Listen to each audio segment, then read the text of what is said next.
Previous class we have studied about the peninsular plateau, and in today's class we are going to study about the Indian desert and the coastal plains. They are they are yet another two features of the physical feature of India. Previous class में हमने peninsula प्लेटू के बारे में पढ़ा था और आज हम इंडियन डेजर्ट और कोस्टल प्लेन्स के बारे में पढ़ेंगे, जो कि दो और हमारे फिजिकल फीचर्स हैं हमारी कंट्री इंडिया की. The Indian desert. The Indian desert lies towards the western margins of the Aravalli Hills. It is an undulating sandy plain covered with sand dunes. This region receives very low rainfall below 150 mm per year.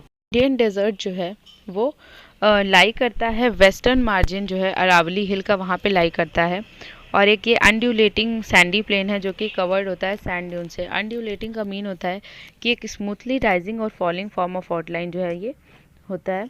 और ये इस reason में वह बहुत कम बारिश होती है, approx 150 mm, मतलब 150 mm से भी नीचे बारिश होती है. It has arid climate with low vegetation cover. Streams appear during the rainy season. Soon after they disappear into the sand as they do not have enough water to reach the sea.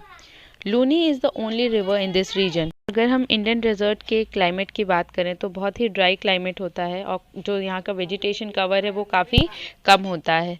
और साथ ही साथ अगर हम streams की बात करें तो rainy season में ये अपीयर होती हैं और जैसे ही मतलब रेनी सीज़न जाता है वो सैंड में डिसअपीयर हो जाते हैं, क्योंकि इनके पास इनफ वाटर नहीं होता है कि वो सी तक रीच कर सके, सी तक पहुँच सके. अगर हम रिवर्स की बात करें तो इंडियन डेजर्ट रीजन में लूनी ही एक ऐसी जो है लार्ज रिवर है जो कि इस रीजन में फाउंड की जाती है, पाई जाती है. The coastal plains.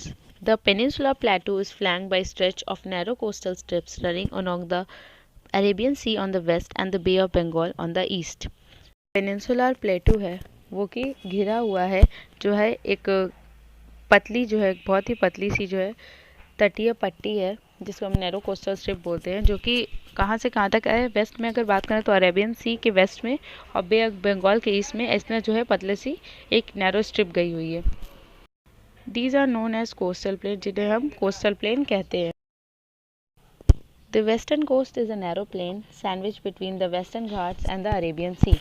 अगर हम वेस्टर्न कोस्ट की बात करें तो एक बहुत ही पतला सा नैरो सा प्लेन है जो कि सैंडविच है इन बिटवीन द वेस्टर्न घाट और अरेबियन सी के बीच में जो है ये सैंडविच की तरह है.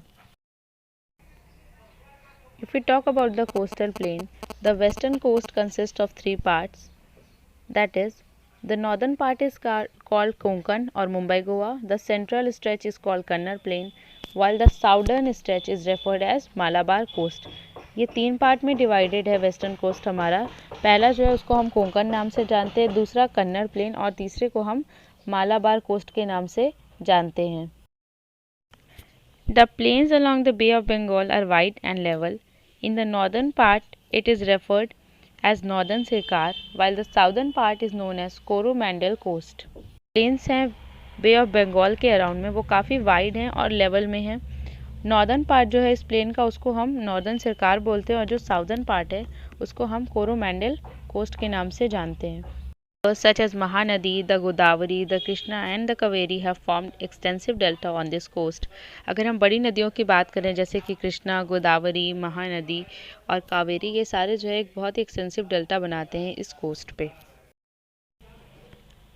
Lake Chilika is an important feature along the eastern coast. Lake Chilika is the largest saltwater lake in India. It lies in the state of Orissa to the south of the Mahanadi Delta. Chilika जो है बहुत ही important feature है eastern coast का. Lake Chilika जो है सबसे India की सबसे बड़ी जो है सॉल्ट वाटर लेक है और ये लाई करती है स्टेट ऑफ उड़ीसा से लेकर के साउथ ऑफ महानदी डेल्टा तक.